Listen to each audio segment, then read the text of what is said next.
Vamos à segunda e terceira partes de Morangos Mofados, do Caio Fernando Abreu.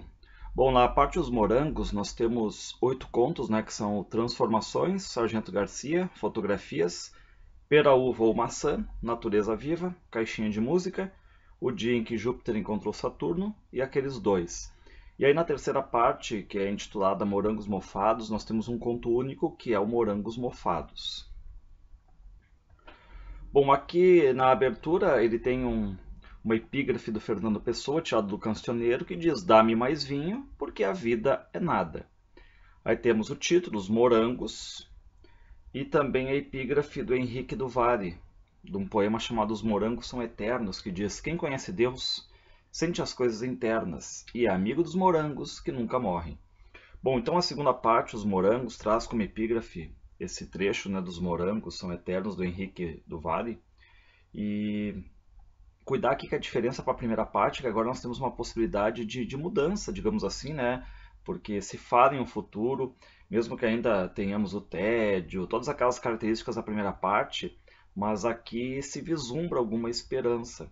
E a epígrafe por si só já diz muito, né? Porque há um desejo manifesto de resistência, enfim, de persistência, né? De conhecimento de si, de uma espécie até de reavaliação, conforme vamos ver aqui no primeiro conto desta segunda parte aqui, que é o Transformações. Passando aqui então, o primeiro conto dessa parte, né, é o Transformações, ele já dá alguma pista de que o princípio, né, um começo assim de processo de conhecimento de si próprio, pois é como se o personagem tivesse ciência desse oco que vai ter a partir de agora. O título é Transformações, uma fábula. Todos eles lembrando, né, que os contos dele ele dedica alguém aqui pro Domingos Alaina Júnior, e o conto é narrado em terceira pessoa. Começa assim, ó: feito febre, baixava às vezes nele aquela sensação de que nada daria jamais certo, que todos os esforços seriam para sempre inúteis, e coisa nenhuma de alguma forma se modificaria. Ou seja, aqui já há alguma coisa que impede qualquer movimento do personagem, né? De novo aquela sensação de desesperança. E além da certeza, a premonição de um futuro onde não haveria o menor esboço de uma espécie qualquer, não sabia-se de esperança, fé, alegria. Então o presente aqui é tão opressor que há nele uma espécie de alinhamento, né? Uma coisa, uma espécie ainda de premonição de que o futuro venha a ser igual a esse presente dele aqui. E por mais que se movimentasse em gestos cotidianos, acordar, comer, caminhar, dormir, dentro dele algo permanecia imóvel. Ou seja, o texto tem início com a certeza de que nada seria modificado e de que o futuro, né, ele seria um tempo sem esperança ou um tempo da desesperança. E o corpo, na verdade, ele vira apenas uma espécie de moldura, como se tivesse se ausentado. E aí o narrador diz que isso não seria uma verdade, né? E não seria verdade. Nesses dias estava presente como nunca, tão pleno e perto que estava dentro do que chamaria, tivesse palavras, mas não as tinha, ou não queria tê-las, vague precisamente de a grande falta. Então, o que nós vamos cuidar aqui, né? O personagem, ele só é indicado pelo pronome pessoal ele, mas nós temos menção agora a ela. O que é essa ela aí, né? É a grande falta, que é escrita com letra maiúscula. E essa grande falta, diz ele, né, que é translúcida, é gelada, e a gente fica sabendo que o personagem, certa vez, na beira da praia, encontrou um caco de garrafa e acabou apertando entre os dedos, mas ele sentiu assim um frio que acabou anestesiando ele e isso impedia ele de perceber as gotas de sangue. Então ele vai dizer: era assim a grande falta. Pudessem vê-lo, pudessem ver-se, veriam também o sangue, ele e os outros. Acontece que tornava-se invisível nesses dias. Olhando seu espelho, sabia de imediato que estava dentro dela com inicial maiúscula, que é a grande falta. Passando. Bom, então a gente, na verdade, acredita que ela, essa grande falta aí, é parte dele, ou seja, eles são um só. E aqui vemos então que a desesperança é o tema, né, dentro de uma narrativa, claro, introspectiva. Ela estava tão dentro dele quanto ele dentro dela, intrincados a ponto de um tornar-se ao mesmo tempo fundo e superfície do outro. Bom, e ele vai dizer que às vezes, né, no decorrer do dia, essa grande falta ela se dissipava, sumia, e aí ele então ele sorria, dava telefonemas, ele cantava, às vezes ia para o cinema, Mas em outras vezes adensava-se, feito o céu cada vez mais escuro, turvo agitado subindo do fundo. Dissipava-se ou concentrava-se na manhã seguinte. Então a grande falta pode ser possivelmente a consciência que ele tem de que só a partir da referência do outro, do reconhecimento de outro, é que ele existe, né? Ou seja, ela vem, ela some, vem, some, de certo modo, essa grande falta aí persegue de modo implacável o personagem, e ele está fazendo uma espécie de exercício existencialista ali, tentando achar a razão digamos, do eterno estado depressivo em que ele está. Seu maior medo era o destemor que sentia. Íntegro, sem mágoas, nem carências ou expectativas. Inteiro, sem memórias, nem fantasias. Criatura da terra, seu temor era quem sabe perder o apoio dos pés. E criatura do fogo, a grande falta crepitava em chamas dentro dele. Aí a gente fica sabendo que outras pessoas conseguem ver a casca dele, o exterior, o externo. E ele está consciente de que deve haver algo que o conduza ao futuro, assim, que ele define até como uma grande falta e tal, mas o protagonista, ele vai avaliando o modo de interagir e acaba admitindo que usa alguns recursos para mascarar essa sua fragilidade aí. Alguma coisa que jamais teria e tão consciente estava dessa para sempre ausência que, por paradoxal que pareça, era completo nesse estado de carência plena. Isso acontecia apenas quando dentro dela, pois, ao desembarcar, em vez de sorrir ou fazer coisas, frequentemente limitava-se a chorar penoso como se apenas a dor fosse capaz de devolvê-lo ao estágio anterior. Ou seja, tomar consciência da falta possibilita ver o outro lado dele, né? O visível e não mais invisível, que era como ele se via, como ele, de certo modo, acredita que os outros veem ele. Passando aqui. Bom, por vezes, o que a gente acaba vendo é que o personagem ele se afundava em emoções, em desejos, em ódios, né? E aí vai beber, vai ler, vai escrever cartas apaixonadas. Exausto, então, afogava-se num sono por vezes sem sonhos, por vezes, quando o ensaio geral das emoções artificialmente provocadas, mas que um dia em outro plano, aquele da Terra onde supunha gostava de pisar, aconteceriam realmente. Então vemos que aqui que ele está forçando mesmo essas emoções, são artificiais, ele está esperando uma coisa real, concreta. E aí num certo dia, olhando-se ao espelho pela manhã, percebeu o claro reflexo esverdeado. Está de volta, pensou, e no mesmo instante, tão imediatamente seguinte que confundiu-se com o anterior, cantava novamente ele mesmo. No segundo verso, pequena contração tinha novamente entre os dedos o caco de vidro luminoso. Mas antes que a mão sangrasse, havia preparado um drink, embora fosse de manhã, e bebia lento, todo intenso. Antes de engolir o líquido, seu corpo ganhou vértices súbitos, emoldurando o desenho de um rosto apoiado sobre uma das mãos abertas, olhos fixos na distância. Foi um dia movimentado aquele. No intervalo da ausência, distraía-se em chamá-la também, entre susto e fascínio, de a grande indiferença, ou a grande ausência, ou a grande partida, ou a grande, ou, na tentativa ou esperança, quem saberia, de conseguindo nomeá-la, conseguir também controlá-la. Ou seja, aqui nomear vai aparecer uma espécie assim, de forma de controle, de limite, e a expressão a grande falta é utilizada no conto, muito utilizada aqui no conto, né, Transformações, e ela pode, claro, ser uma alusão aos estudos psicanalíticos e tal. E cuidar aqui que o Caio Fernando Abreu usa maiúscula sempre na grande falta, a fim de mostrar, claro, a universalidade da narrativa. Então, se tem que cuidar algum detalhe aqui, é sempre essa expressão, né? A grande falta, inicial maiúscula sempre, a grande falta. Passando. Tomado a intervalos pelo anônimo, atravessou a tarde, varou a noite, entrou madrugada dentro para encontrar a manhã seguinte, outra tarde, outra noite ainda, e nova madrugada, e assim por diante, durante anos. Ou seja, o tempo aqui é um período que basicamente é indefinível, é indefinido, talvez seja a vida toda, né, de forma circular até ad infinitum. O tempo vai passando, as têmporas dele vão ficando grisalhas, né, os lábios vão murchando, e aí ele vai dizer que houve um dia em que tocaram de leve no ombro dele. Ele olhou para o lado. Ao lado havia outra pessoa, com inicial maiúscula, outra pessoa. A outra pessoa olhava com cuidadosos olhos castanhos. Os cuidadosos olhos castanhos eram mornos, levemente preocupados, um pouco expectantes. As transformações tinham se tornado tão aceleradas que no primeiro momento não soube dizer se a outra pessoa via a ele ou a ela, a grande falta, se dirigia à moldura, à casca, ao cristal, ao desenho, ao corpo original, às gotas de sangue. Isso num primeiro momento. Num segundo, teve certeza absoluta que tinha se desinvisibilizado. Bom, alguns críticos apontam até aqui a questão da referência à AIDS, né? A questão das transformações e tudo mais. Enfim, a outra pessoa olhava para uma coisa que não era uma coisa, era ele mesmo. Ele mesmo olhava para uma coisa que não era uma coisa, era outra pessoa. O coração dele batia e batia, cheio de sangue. Pousada sobre seu ombro, a mão da outra pessoa tinha veias cheias de sangue latejantes, latejando suaves. Alguma coisa explodiu partindo em cacos. A partir de então, tudo ficou ainda mais complicado e mais real.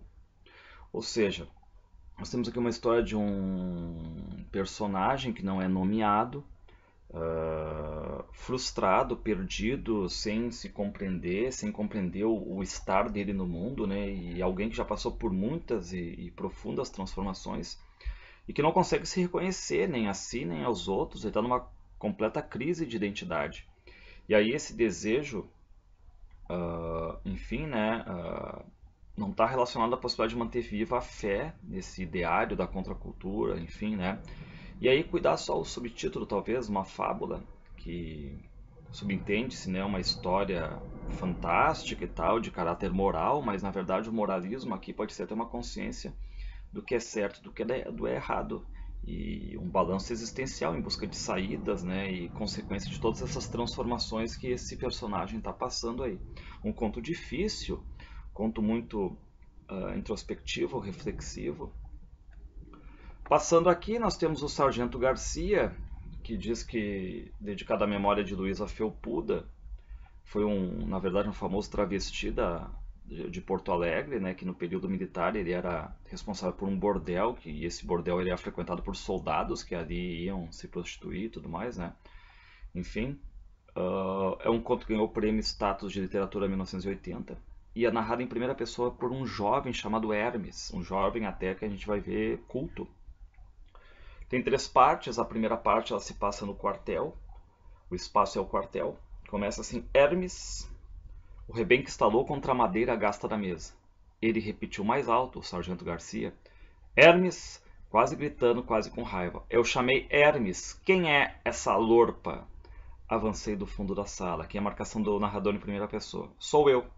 Sou eu, meu sargento. Repita. Bom, dá pra ver que a cena se passa num quartel. Tem outros ali, uns 6, que eles estão também junto com Hermes. E tá todo mundo meio rindo ali do Hermes, né? De repente, mais nu que os outros, eu, no centro da sala. O suor escorria pelos sovacos. Ficou surdo, idiota. Não, não, seu sargento. Meu sargento. Meu sargento. E aí o sargento, que não está nomeado ainda, mas a gente sabe pelo título que é o Sargento Garcia, ele solta insultos, ele ofende, ele chama o Hermes de pamonha e os risos atrás continuam, né? Aí uma mosca esvoaçou perto do meu olho. Pisquei. Esquece. E não pisca, bocó. Só quando eu mandar. Aí o sargento ele vai em direção ao Hermes, né? Ele está com o rebenque. E num salto o rebenque enveredou em direção à minha cara. Desviou-se a menos de um palmo, zunindo para estalar com força nas botas. Estremeci. Passando aqui, a gente vê então a tática do Sargento Garcia de, enfim, de botar medo no jovem Hermes aqui.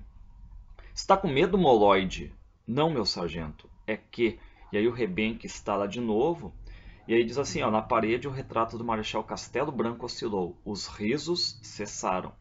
Então aqui, né, referência ao Castelo Branco, primeiro governo desse ciclo ditatorial, né, essa referência a ele. Limite-se a dizer sim, meu sargento ou não, meu sargento, correto? Sim, meu sargento. Sem mover a cabeça, senti os seus olhos de cobra percorrendo meu corpo inteiro vagarosamente. Ou seja, aqui já uma espécie de sedução que o Sargento Garcia começa a fazer no Hermes, né? Mocinho delicado, hein? É daqueles bem educados, é? Pois se te pego num cortado bravo, tu vai ver o que é bom pra tosse, perobão. Os homens atrás se remexiam inquietos. Romanos queriam sangue. O rebenque, a bota, o estalo. Sentido! Descansar? E aí o Garcia vai para cima do Hermes, né? Então tu que é o tal de Hermes? Sim, meu sargento. Tem certeza? Sim, meu sargento. Mas de onde foi que tu tirou esse nome? Não sei, meu sargento. Passando aqui. Bom, aqui a gente vê que o Hermes está pressentindo um ataque do Garcia, né? E o Hermes, ele mesmo está se achando uma presa, digamos, suculenta, uma carne indefesa, fraca, né? E ele compara esse cerco que ele está levando do Sargento Garcia a vários filmes, como o Covades, o Manto Sagrado, Sansão e Dalila, Os Últimos Dias de Pompeia e outros, né? Que ele vai dizendo ali, ele vai se mostrando oculto nessas metáforas. E grande parte dos filmes que ele cita, ou que faz alusão, são de perseguição de romanos a cristãos. Então, essa metáfora toda do cerco do Garcia a ele. Não me fira, pensei com força. Tenho 17 anos, quase 18. Então aqui o medo do Hermes, né? E o Hermes a gente fica sabendo que ele gosta de desenhar, ele tem uma vida tranquila, ouve Nara Leão, lê As Mil e Uma Noites, enfim, vê muitos filmes. Pois, seu Hermes, então tu é o tal que tem pé chato, taquicardia e pressão baixa? O médico me disse, arrimo de família também? Sim, meu sargento, menti apressado, aquele médico amigo de meu pai. Então aqui nós temos, né, essa ânsia do Hermes de forma nenhuma entrar no exército. Ele forja aqui um atestado e tudo mais, porque isso aí não é o mundo para ele, né? Aí o sargento Garcia continua, trabalha? Sim, meu sargento, menti outra vez. Onde? No escritório, meu sargento. Estuda? Sim, meu sargento. O quê? Pré-vestibular, meu sargento. E vai fazer o quê? Engenharia, direito e medicina? Não, meu sargento. Odontologia, agronomia, veterinária? Filosofia, meu sargento. Repare aqui que ele cita direito, cursos clássicos e tudo mais, aí ele chega em filosofia e aquele lado todo, né, de trabalhar mais com o pensamento, com as ideias. E aí o sargento Garcia vai dizer, pois, seu filósofo, o senhor está dispensado de servir à pátria. Seu certificado fica pronto daqui a 3 meses. Pode se vestir. Olhou em volta o alemão, o crioulo, os outros machos. E vocês aí, seus analfabetos, deviam era criar vergonha nessa cara porca e se mirar no exemplo aí do moço. Como se não bastasse ser arrimo de família, um dia ainda vai sair filosofando por aí enquanto vocês vão continuar pastando que nem gado até a morte. Bom, aqui é a primeira parte do conto, né? O que a gente tem é uma entrevista para o alistamento militar, e são apresentados os protagonistas, que é o Hermes, um adolescente, o narrador, né? E o sargento, que depois ainda a gente vai ficar sabendo que se chama Garcia. E aqui já tem essa relação de poder hierárquica e que também sutilmente, né, há um certo erotismo do sargento já para cima do Hermes, e o Hermes sente isso, né? E lembrar que o espaço é o quartel. Passando agora na parte 2, o Hermes está dispensado, ele sai, ele fica parado no portão, depois ele começa a descer o morro, fica pensativo, o quartel vai ficando para trás. Só que aparece um carro, um Chevrolet antigo, e para do lado do Hermes. E esse Chevrolet é exatamente o sargento, que já pergunta, vai para a cidade? E aí toma aquele baque, né? O que o sargento faz? Ele quer dar uma carona. Aí diz o Hermes, vou tomar o bonde logo ali na Zenha. Te deixo lá, disse o sargento, e abriu a porta do carro.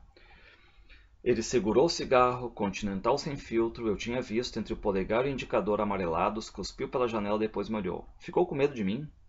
Não parecia mais um leão, nem um general espartano. A voz macia era um homem comum sentado na direção de seu carro.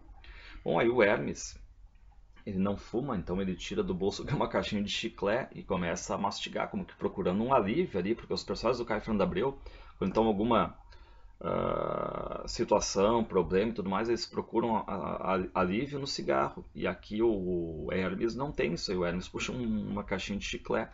E aí o sargento Garcia acaba se apresentando, né? Garcia, Luiz Garcia de Souza, diz ele, né? E aí ele vai dizer assim, ó, é que logo vi que tu era diferente do resto. Olhou para mim, sem frio nem medo, me encolhi no banco. Tenho que lidar com gente grossa o dia inteiro, nem te conto. Aí quando aparece um moço mais fino, assim que nem tu, a gente logo vê. Passou os dedos no bigode. Então quer dizer que tu vai ser filósofo, é? Me conta, qual é a tua filosofia de vida? Então aqui o Sargento Garcia tenta justificar esse lado grosseiro dele, mas de certa forma dizendo que ele não é assim e tal, né? Aquela coisa toda. Bom, aí o Hermes vai mordendo o chiclete cada vez mais forte. Ele explica mais ou menos o porquê da filosofia. O Garcia não entende nada, né? Mas o Hermes continua a explicar. Mas tu acredita mesmo nisso? Eu acho que, pois para te falar a verdade, Eu aqui não entendo desses troços. Passo o dia inteiro naquele quartel com aquela bagualada mais grossa que dedo destroncado. E com eles a gente tem é que tratar assim mesmo, no braço, trazer ali no cabresto de rédea curta, senão te montam pelo cangote e a vida vira um inferno. Não tenho tempo para perder pensando nessas coisas aí de universo. Passando, e aí o Garcia vai dizer, né, vai resumir a filosofia dele. Minha filosofia de vida é simples: pisa nos outros antes que te pisem. Bom, ele vai dizer que tem 33 anos, que matava contrabandista na fronteira e que acabou o quartel deixando ele nos eixos, digamos assim, endireitando ele, né? A vida me ensinou a ser um cara aberto, admito tudo, só não aguento comunista. Mas graças a Deus a revolução já deu um jeito nesse putedo todo. Aprendi a me virar, seu filósofo. Mastiguei o chiclete com mais força, diz Hermes. Agora não passava de uma borracha sem gosto. Assim, um moço fino, educado, bonito. A gente já vê aqui o Sargento Garcia botando as garras para fora, né? Fez uma curva mais rápida, o pneu guinchou. Escuta, tu tem mesmo que ir embora já? Agora já não, mas se eu chegar em casa muito tarde, minha mãe fica uma fúria. Bom, aí já tão perto do ponte do bondes, né? Do bonde ali, o Hermes está suando, né? Achei que ia fazer uma mudança, mas os dedos desviaram da alavanca para pousar sobre a minha coxa. Então o Sargento Garcia bota a mão na coxa do Hermes e diz: escuta, tu não tá afim de dar uma chegada comigo num lugar aí? Passando. Bom, aí a mão do Garcia começa a deslizar pela parte interna da coxa dele, vai apertando o Hermes. Um lugar aí, coisa fina, a gente pode ficar mais à vontade, só como é, ninguém incomoda. Quer? E aí eles ultrapassam o carro, né, o ponto do bonde. E aí o Hermes cria coragem e diz: me dá um cigarro, pedi. Ele acendeu, tossi.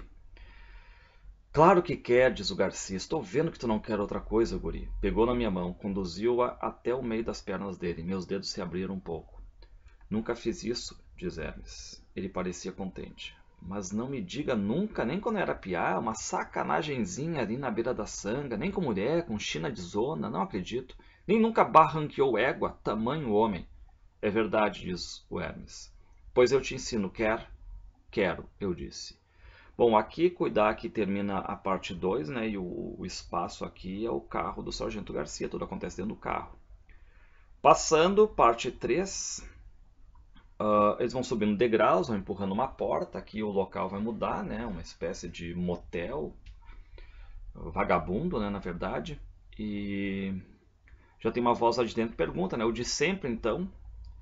Aí diz assim: o senhor, hein, sargento? Piscou íntima para o sargento e para mim. Esta é a sua vítima. Então reparem, dá a ideia de que o sargento já leva muitos ali, né, para aquele mesmo local. E o Garcia acaba apresentando, né, a Isadora Duncan, que é a bailarina, e que coordena ali, dona dali, e ela mesma se apresenta, né, diz assim: uma mulher finíssima, maravilhosa, minha ídola, eu adoro tanto que adotei o nome Isadora Duncan. Já pensou que se eu usasse o Valdemir, que minha mãezinha me deu? Então a gente fica sabendo que a Isadora aqui é travesti e que adotou, né, o nome de Isadora Duncan aqui. Não repare, Isadora. Ele, o Hermes, está meio encabulado, disse que é a primeira vez. Mas olha, relaxa que vai dar tudo certinho. Sempre tem uma primeira vez na vida, é um momento histórico, queridinho. Merece até uma comemoração, uma cachaçinha, sargento. Bom, aí a Isadora vai conduzindo os dois para um quartinho. E ela diz: tenho certeza que o mocinho vai adorar ficar freguês de caderno. Ninguém esquece uma mulher como Isadora. Bom, aí a cama tem um lençol encardido, aquela coisa assim nojenta, um rolinho de papel higiênico, uma caixinha que serve de mesa, ou seja, lugar podre ali, né? Ele, Garcia, foi chegando muito perto, o volume esticando a calça bem perto do meu rosto. O cheiro, cigarro, suor, bosta de cavalo. Ele enfiou a mão pela gola da minha camisa, deslizou os dedos, beliscou o mamilo. Estremeci. Gozo, nojo ou medo, não saberia. Passando. Bom, aí o Garcia vai pedir pro Hermes tirar a roupa. Então um corpo pesado caiu sobre o meu e uma boca molhada, uma boca funda feito poço, uma língua ágil lambeu meu pescoço, entrou no ouvido e enfiou-se pela minha boca, um choque seco de dentes, ferro contra ferro. Bom, aí o que vai acontecer? Começa uma cena sexual aqui, até detalhada, né? Com os joelhos ento firme, ele abria caminho entre as minhas coxas, procurando passagem. Punhal em brasa, farpa, lança afiada. Quis gritar, mas as duas mãos se fecharam sobre a minha boca. Bom, aí o Garcia começa a morder a nuca do Hermes. Ele tenta jogar o Garcia longe. O Garcia fica indignado. Seu puto, ele gemeu. Viadinho sujo, bichinha louca. Vai ofendendo ali. E aí o Hermes acaba cedendo, deita de costas e começa a cena sexual que é explícita, né? Quando ele estendeu a mão para o rolo de papel higiênico, consegui deslizar o corpo pela beirada da cama e de repente estava no meio do quarto enfiando a roupa, abrindo a porta, olhando para trás ainda a tempo de vê-lo passar um pedaço de papel sobre a própria barriga, uma farda verde em cima da cadeira, ao lado de botas negras brilhantes, e antes que erguesse os olhos, afundei no túnel escuro do corredor. Ou seja, tem a relação sexual aqui. E o que ele faz depois da relação, ele nem fica ali, né? Ele pega e desce rapidamente os degraus. Aí ele vai começar a caminhar por aí, a bunda nua da estátua de pedra. Zeus, Zeus ou Júpiter, repeti. Enumerei. Palas Atena ou Minerva, Poseidon ou Netuno, Hades ou Plutão, Afrodite ou Vênus, Hermes ou Mercúrio. Aí ele fica jogando, né, com os deuses, tanto na forma grega como na forma romana. Mostra bem esse lado dele intelectual, né? Já vimos que ele é culto, gostava de ouvir música, ler filmes, e agora tem esse interesse todo por mitologia também, né? Queria dançar sobre os canteiros, cheio de uma alegria tão maldita que os passantes jamais compreenderiam. Mas não sentia nada, era assim então, e ninguém me conhecia. Aí ele sobe no primeiro bonde, e o bonde guinchou na curva. Amanhã decidi, amanhã sem falta começo a fumar. Então o conto ele acaba, né, ele finaliza assim, mas acaba discutindo a descoberta da identidade sexual, de certo modo a homossexualidade enrustida ainda. Ele sabe que jamais vai ser o mesmo, pois aqui nós temos a conscientização desse desejo, né, a experimentação de sua sexualidade, a liberdade, as novidades vividas pelo Hermes, né, todas projetadas no texto literário. E cuidar aqui, né, tanto no Sargento Garcia quanto no conto anterior, o Transformações, a essa conscientização da existência do outro e o desvelar do eu interior desses personagens aí. Passando, um conto chamado Fotografias, dedicado a Maria Adelaide Amaral. Tem ali uma epígrafe da Cecília Meirelles: desejo uma fotografia como esta, o senhor vê? Como esta. Não, neste espaço que ainda resta, põe uma cadeira vazia. Bom, Fotografias tem, como o próprio nome indica, né, uma descrição que vai ser minuciosa sobre duas mulheres que são nomeadas de Gladys, que é uma loira, e a Liege, que é uma morena. E os seus nomes eles vão aparecer no subtítulo do conto. O conto é Fotografias, mas tem os subtítulos, né, que é Gladys e Liege. E acompanhados da descrição do tamanho da foto, né? A Gladys é 18 por 24, maior, e a Liege é 3 por 4. E é o primeiro conto em que vai ter duas narradoras. Então vamos aqui a Gladys, né, a 18 por 24. Diz ela: sou uma loira, trintona e gostosa, 18 por 24, como se dizia antigamente, mas só repito essas expressões comigo mesma. Ela acaba dizendo que é moderna, que é extrovertida, daquelas olhas que permanecem até o fim e o depois de qualquer coquetel. E há tantos coquetéis e tantos, principalmente depois de coquetéis, na minha vida. Ou seja, aqui a gente vai ver uma narradora, que é a Gladys, repleta de experiências sexuais, extrovertida, modernosa. Ela tem as mãos assim bem tratadas, é corpulenta, tem até um cuidado com o lado dela do corpo ser cheinho, cheio de curvas. Costumo degustar dulcíssimos martinis com cerejas, jamais com azeitonas. Detesto amargo, minha boca de insuspeitadas próteses foi feita apenas para saborear doçuras e todo dia. A gente fica sabendo que ela é secretária, é datilógrafa, usa malhas justas, né? Às vezes nem tão decotadas assim.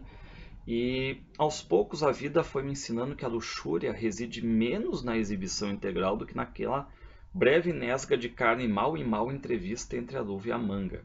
Ou seja, ela sabe jogar com a questão sensual, né? Passando, porque ela reconhece essa sensualidade, ela sabe como se portar, como cruzar as pernas, né? De certa forma ardilosa, como ela diz, para que esse instante fugaz em que minha intimidade quase se revela por inteiro seja feito mais de ardentes expectativas do que cruéis certezas, diz ela. Ela sabe lidar com os homens, então, ela tem experiência, né? Ela diz: sou uma loira facílima, e por isso mesmo extremamente difícil. Por quê? Porque minhas obviedades possuem mapas complexos. Os inúmeros X apontando o local exato do tesouro são quase todos falsos. Eivados de selvas emaranhadas, lagos barrentos infestados de piranhas, crocodilos famintos, pigmeus vorazes, caçadoras de cabeças, tigres enfurecidos, ninhos de serpentes, pestes tropicais, febres malignas, curares e tisanas. O que ela diz? Mas para o bom caçador, e aprendi também a importância de deixar o caçador supor-se caçador quando na verdade é o caçado, eu, pantera astuciosa de garras afiadas, andar ferindo ferocidades invisíveis. Então ela diz que um bom caçador ou caçado, né, sempre sabe como chegar direto ao próprio X dela ali. E ela diz, para estes, eu cedo. Para estes, quase sem hesitar, escancaro as minhas coxas de cetim e sou guia experiente em todos os passos que conduzem aos segredos de minha licorosa caverna. Para estes, acendo as luzes dos meus adentros. É verdade que por vezes me perturbo tentando localizar entre esses o grande descobridor, com inicial maiúscula, grande descobridor. Qual América em sua nativa solidão virgidal?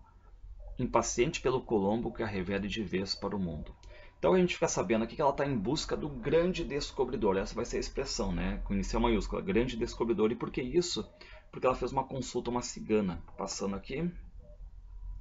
Há 2 semanas, uma cigana localizou 2 sinais. 2 amores entre a minha linha do coração e o solitário sintético do anular esquerdo. Um amor já vivido, afirmou, e logo lembrei daquele nabo escoteiro que em tempos imemoriais, inconfessáveis, sob pena de revelar um coração já marcado pelas intempéries da existência. Então ela vai lembrar que se a cigana falou, né, 2 amores, um já vivido e o outro a viver, ela vai lembrar que o que ela já viveu foi um escoteiro que ela ensinou, e aí teve 3 anos com ele, já ensinando aprendizado para ele, né? Ela disse que permitiu que ele partisse para outras mulheres, né, disseminar o aprendizado. Pois sempre soube ser eu, loira febril, nada mais que a primeira, jamais a derradeira, jamais a única, entronizada em santa e mãe de filhos, a escolhida de seu esplêndido e insaciável ventre juvenil. Chafurdando em abissal melancolia na crise que sucedeu, mergulhada em fugas barbitúricas, oceanos de gin, telefonemas noturnos em desespero, perambulações sedentas por todas as vielas pecaminosas do prazer, jurei solene aos pés de Oxum jamais voltar a ser como que progenitora de meus protegidos, preparando-os para a existência após quedando em frenético abandono. Ou seja, ela sente um pouco, né, porque ela preparou 3 anos, aprendizado, depois foi abandonada, digamos assim. Mas o segundo, a unha da cigana riscou forte a linha junto à base de meu dedo mínimo. O segundo, amor, chegará nos próximos meses e será assim ele, adivinhei, o grande descobridor, o tão sabido que nada terei a ensinar a ele, e tão sabido eu mesma em todas as lições que já prestei que nada terei a aprender de si.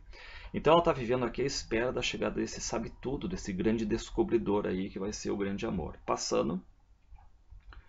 Seremos ele e eu, infatigável troca de prazeres, tilintar de cintilantes cristais em brindes com champanhe fervilhante de luxúria, línguas divididas na volúpia. Por ele espero, monja veroz, e desde que a cigana me desvairou assim, investigo os volumes, os cheiros, os pelos de todos os homens que ousam aproximar-se do covil desta pantera. Bom, então ela anda por vários coquetéis, ela vai desfilando as suas armadilhas, as artimanhas, e ela tem medo de engordar, né, e se transforma num outdoor, como diz. E quando por malícia ou enfado ceda a um caçador menor, suas estocadas já não despertam meu distraído prazer. Perdido X, inlocalizável até para mim mesma que o dispus no mapa. Bom, aí ela fica sonhando exatamente com esse grande descobridor aí, cuja proximidade adivinho, num eriçamento tal que nunca sei se será pressentimento ou por engano. É quando odeio a cigana por ter me enlouquecido assim, e custo a dormir, enredada em ódio, os dedos arquitetando delícias imaginárias nos lábios mais recônditos, mas na manhã seguinte não deixo de considerar o noturno coquetel de cada dia, então escovando 100 vezes meus ouros cabelos, sempre penso que pode ser hoje. E aí ela escolhe as melhores roupas, os brincos e tudo mais, né, para o quê? Para ver se ela vai achar esse grande descobridor aí. E a cada nova manhã, os que me vêm passar soberba e apocalíptica, pisando ereta no topo dos saltos, devem pensar qualquer coisa assim. Lá vai uma loura trintona e gostosa ao certeiro encontro de seu grande descobridor. Então termina ela nessa ideia do encontro aí, né? Passando, nós temos o segundo subtítulo aqui, né, que é o 3x4, que é Liege, que aí é o contrário da Gladys, mas ao mesmo tempo lembra a Gladys aqui. A gente vai ver isso aí, né? Ela vai dizer que é morena e magrinha. E aí a outra é loira e mais cheinha, o que vai até lembrar, de certo modo, aquelas 2 personagens da Hora da Estrela da Macabeia, que é a Glória, que seria, digamos, a Gladys, e a Macabeia, que seria a Liege. Frente ao espelho, é com recato que tranço meus longos cabelos, enquanto a ponta de meus frágeis dedos de unhas curtas, às vezes roídas, acaricia o roxo das olheiras, herança de solitárias insônias. Então a gente vê aqui que a Liege é diferente da Gladys, ela é magra, é morena e é recatada. Não é igual a Gladys, que frequenta milhares de coquetéis e tudo mais, né, e é ousada. De mancebos e malícias, pouco sei. Meu precário aprendizado de carne limita-se àquela gosma gelada que um estudante certo dia depositou entre minhas coxas virginais, contra um muro descascado e cheio de brutais palavrões gravados a prego numa sépia tarde outonissa. Então ela não tem quase nada de experiência sexual aqui, o que também é o inverso da Gladys, né? E aí ela teve essa pequena experiência e tudo mais, em que ela vai dizer que o estudante, de certo modo, gozou nas coxas dela e ela fica esperando pela menstruação para ter certeza de que não está grávida. E até a chegada das regras seguintes da menstruação, temi que houvesse plantado sua áspera semente dentro de mim, e de cada vez que cerrava as pálpebras, tornava a sentir seu bafo de fera no cio contra meu colo pálido, as pedras do muro ferindo as minhas espadas. Então ela faz de tudo para tirar o cheiro dele, né? Enfim, que fica impregnado e tal. Mas ela vai dizer, mas até hoje persiste o cheiro, embora na chegada do fluxo tenha me embriagado feito demente naquele sangue da menstruação que assegurava a permanência de minha pureza. Deixei-me sangrar durante várias horas, empapando lençóis e roupas íntimas até estar segura de que nem mais a ínfima gota do líquido vital daquele selvagem havia maculado as minhas entranhas. Passando. E ela vai dizer, ó, não ofereço perigo algum. Sou quieta como folha de outono esquecida entre as páginas de um livro, definida e clara como o jarro com a bacia de ágata no canto do quarto, se tomada com cuidado, verto água límpida sobre as mãos para que se possa refrescar o rosto. Mas, se tocada por dedos bruscos, num segundo me estilhaço em cacos, me esfarelo em poeira dourada. Lembrem que bonita aqui a linguagem poética dele, né? E aqui nós temos uma personagem sem malícia, de certo modo até inocente. Ela acaba até se vestindo de branco, cinza, bege. Ela vai dizer, nunca me atrevi aos azuis, iluminados demais para minha severidade. Então é uma pessoa mais séria aqui.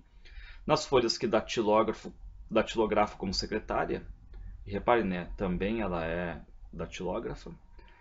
Os chefes jamais detectaram uma rasura, sequer uma violação de imagem, um toque mais nítido ou esmaecido. Sou sempre precisa, caracteres negros sobre o branco impecável, e isso é tudo. Então ela é uma ótima funcionária, ela é precisa, competente aqui. Recebo modestos elogios, vou 2 vezes ao banheiro cada dia, ao chegar ao partir. Quando não tenho serviço, cruzo os braços sobre o busto escasso e simplesmente permaneço. Existo mais profundamente assim, quando silente ou abro discreta certo livro de poemas líricos. Bom, até aqui ela é totalmente diferente da Gladys. Ela é mais recatada, mais profissional, ela é magrinha, é morena, não tem quase nada de experiência sexual e tal. Só que agora vem o que vai ser próximo, vai ter essa ligação com a Gladys aqui, ó. Mas desde que há 2 semanas uma cigana desvendou as fracasinhas das palmas de minha mão, pouco sossego encontro até em meu próprio sossego. 2 amores, ela apontou, um já passado, e com amargura localizei na memória aquele sôfrego estudante, que a gente já ficou sabendo ali, e outro em breve por chegar.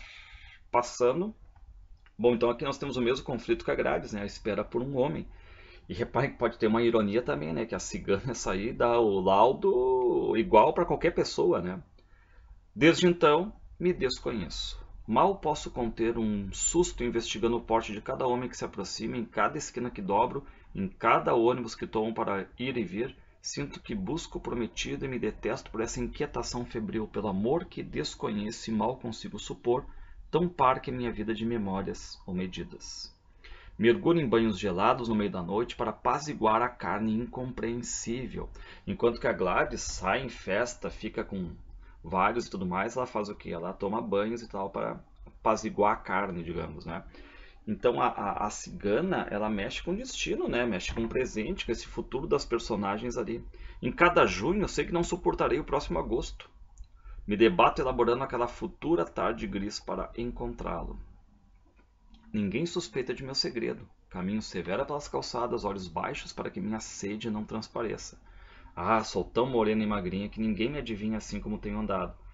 Castamente cinzelada no topo deste morro onde os ventos não cessam jamais de uivar, tendo entre as mãos, como quem segura lírios maduros dos campos, uma espera tão reluzente que já é certeza.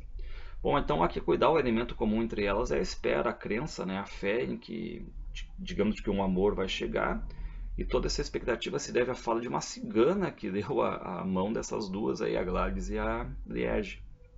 O tempo ele é linear, ele é marcado pela essa ansiedade, né, por esse desejo do encontro, e não é possível precisar o dia em que elas vão encontrar o homem, né, porque elas vivem cada dia como se fosse aquele dia, e o encontro para elas é quase uma certeza, é quase real.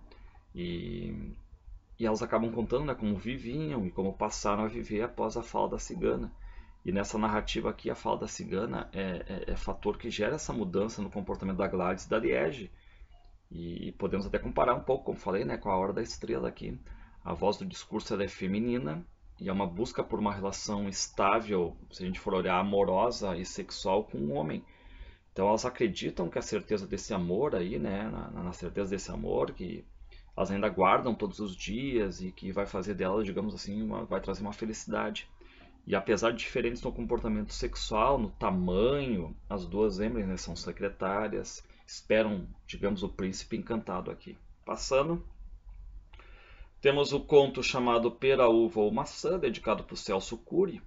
E este conto aqui ele trata, na verdade, uma crise emocional vivida por uma mulher. Ele é narrado em primeira pessoa pelo médico, né? E esse narrador ele tem dificuldade em compreender a experiência vivida pela personagem que vai relatar, vai para o consultório dele relatar. Começa assim, ó, rói as unhas no momento em que abre a porta, a bolsa comprimida contra os seios. Como sempre penso ao deixá-la passar cabeça baixa para sentar-se no mesmo lugar, segundas e quintas, 17 horas, como sempre. Então a gente fica sabendo que a cliente se encontra 2 vezes por semana no consultório, né, para esse estabelecimento de conversas aqui. Espera algum tempo, diz o médico, né? Ela não diz nada, parece olhar fixamente as minhas meias. Tiro devagar os cigarros do bolso esquerdo do paletó. Então ela diz: Desculpe, mas acho que você está com as meias trocadas. Bom, então a gente fica sabendo que a mulher é paciente dele, desse narrador aí, e ela faz um tratamento psicológico, só que ela acaba não falando dela, acaba falando das meias dele, né? E aí ele fica meio preocupado, enfim, né?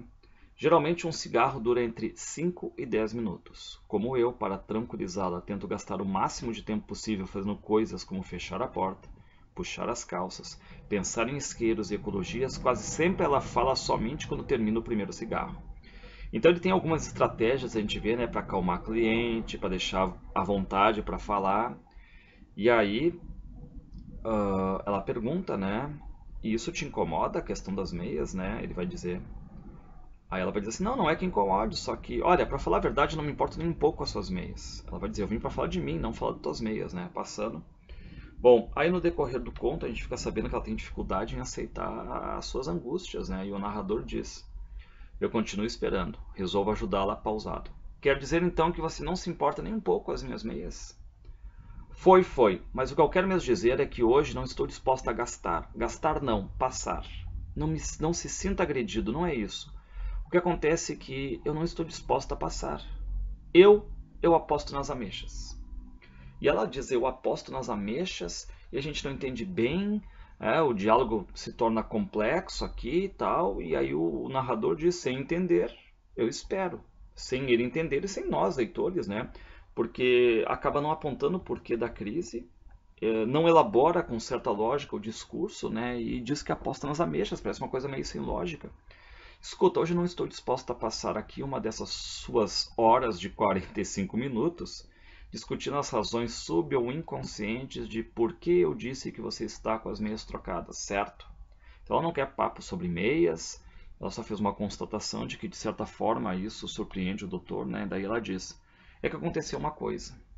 E a gente vê que a consulta dura 45 minutos e a todo momento o médico ele fica já no bico, né, do horário, já fica vendo que já se passaram 15 minutos, só faltam 30.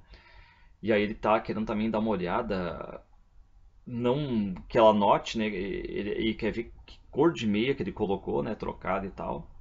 Chego a ficar tão curioso que faço um pequeno movimento para frente, talvez a bordô com friso branco e a xadrez de preto e vermelho, quais são as meias, né, e tal. E ele tá louco para espiar e ver quais são as meias trocadas que ele colocou. Daí ela diz: quando vinha vindo para cá, tropecei num caixão de defunto. Passando. Então reparem, agora ela vai começar a falar a experiência dela.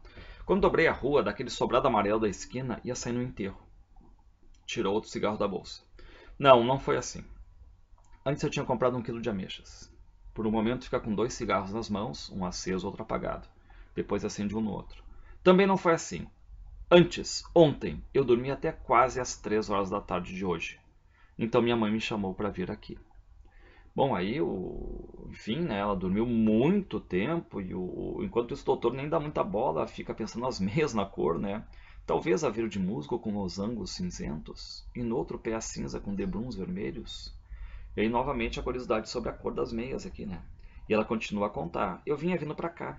Eu vinha vindo meio tonta, como sempre fico, assim, meio tonta, meio aérea quando durmo tanto. E nem durmo, é mais uma coisa que parece assim. Que nem, sei lá. Foi numa dessas barraquinhas de frutas que eu vi. Eu vinha de cabeça baixa, umas ameixas tão vermelhas. Eu vinha pensando uma porção de coisas quando... Sei lá, que eu ando muito triste. Uma merda tudo isso. Mas não importa, não me interrompa agora.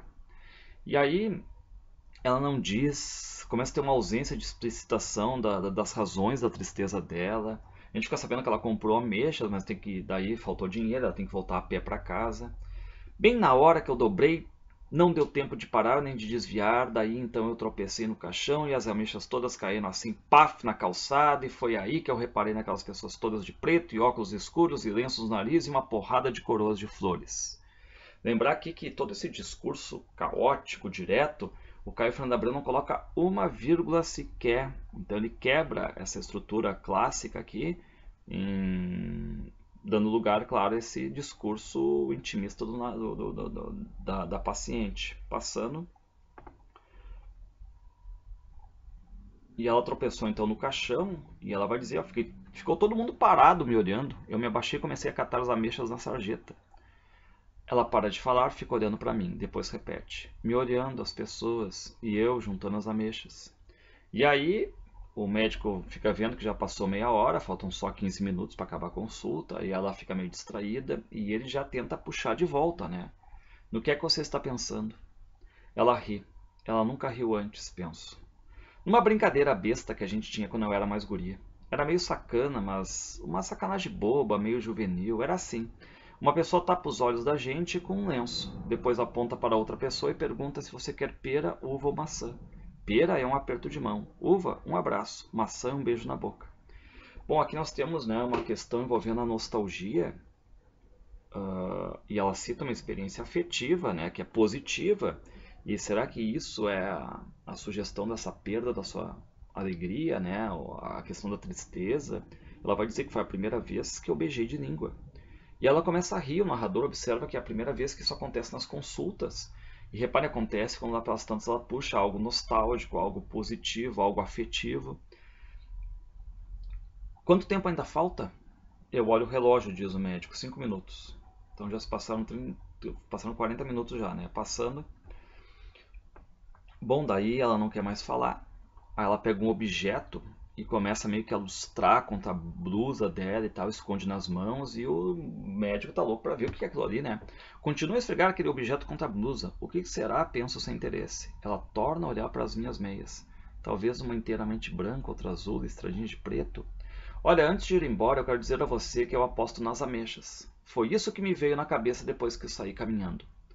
Bom, aqui parece um discurso sem lógica, né, que é a questão das ameixas, mas também parece que ela querer recriar nas ameixas uma felicidade, sei lá, tipo pera, uva ou maçã, né? Ela continua esfregando o objeto contra a blusa, só quando interrompe o gesto, a mão estendida para mim é que percebo. Trata-se de uma ameixa, madura cor de vinho tinto, de sangue talvez. Ela caminha até a mesa, coloca sobre a agenda ao lado do telefone. Isto é para você.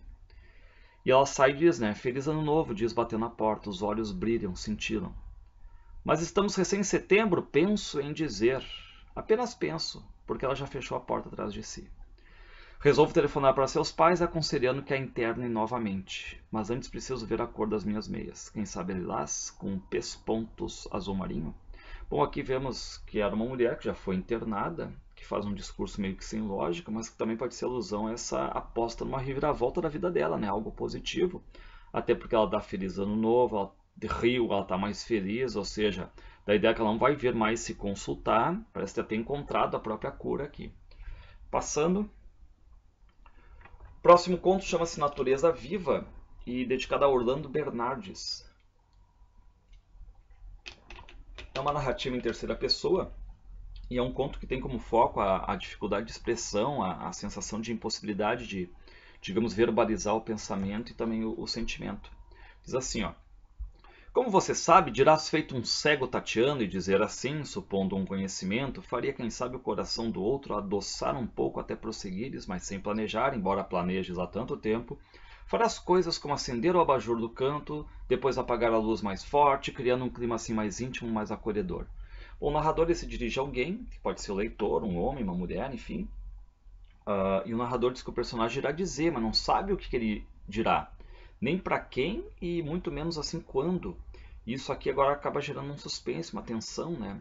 Mas dirás, por exemplo, como você sabe, sim, como você sabe, a gente, as pessoas, infelizmente temos essa coisa, emoções, mas te detém, infelizmente.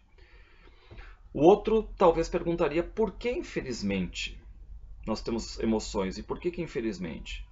E aí ele vai dizer, né, que, enfim, seria tão bom se nós pudéssemos, de certo modo, nos relacionarmos sem que nenhum dos dois, vamos supor duas pessoas, né, esperasse absolutamente nada.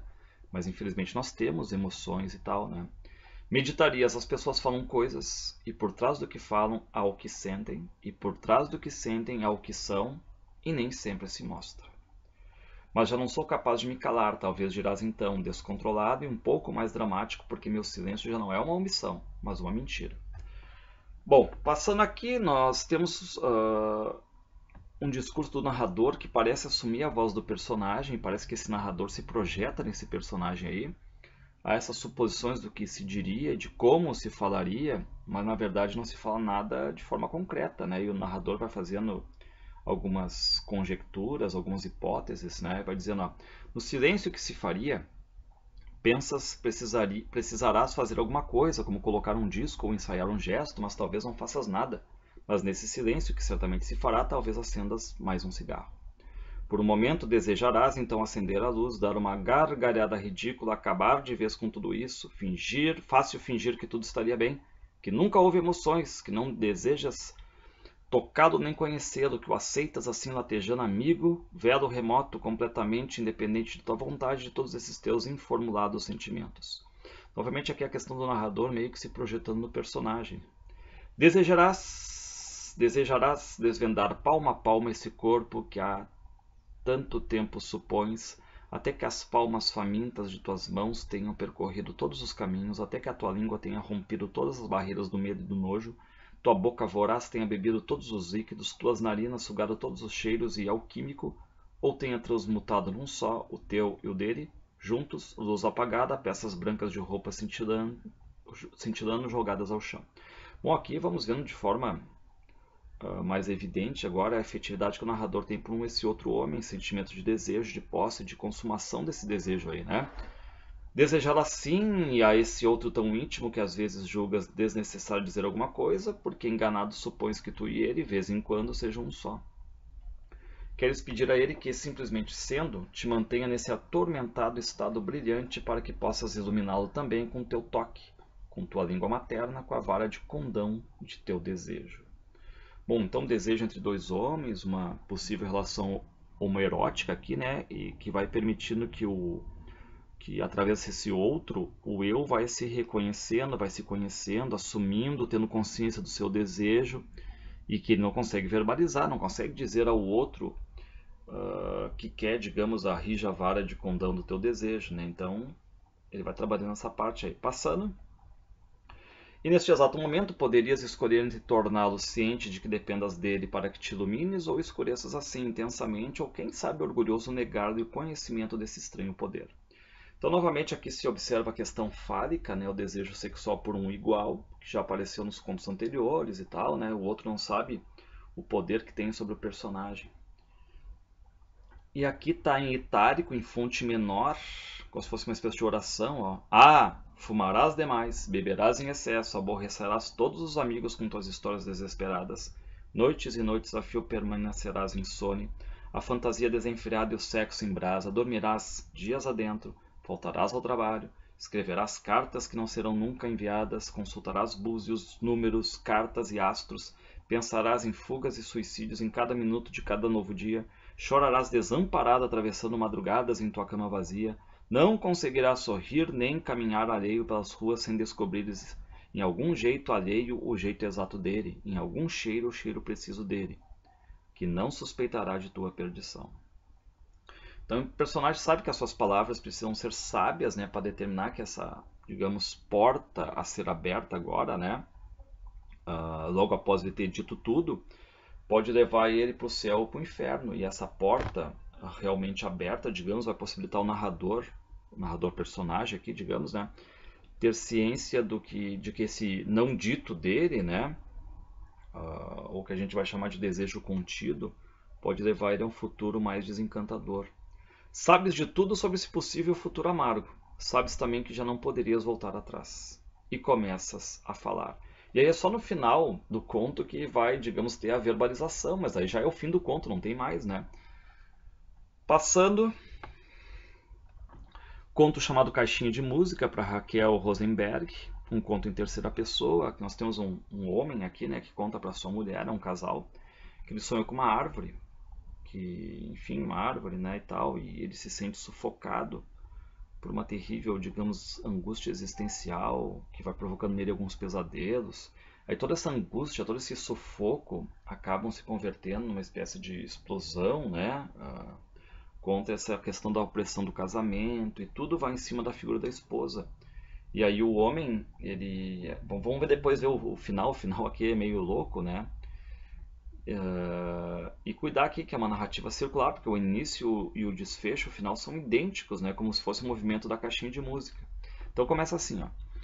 Como se estivesse com a cabeça inteira dentro da água e alguém começasse a tocar realejo na beira do rio. Bom, então o conto já começa nesse clima sufocante, como se o personagem fosse içado ali, né? À beira da cama, à tona no escuro, ele girava lentamente a manivela da caixinha de música.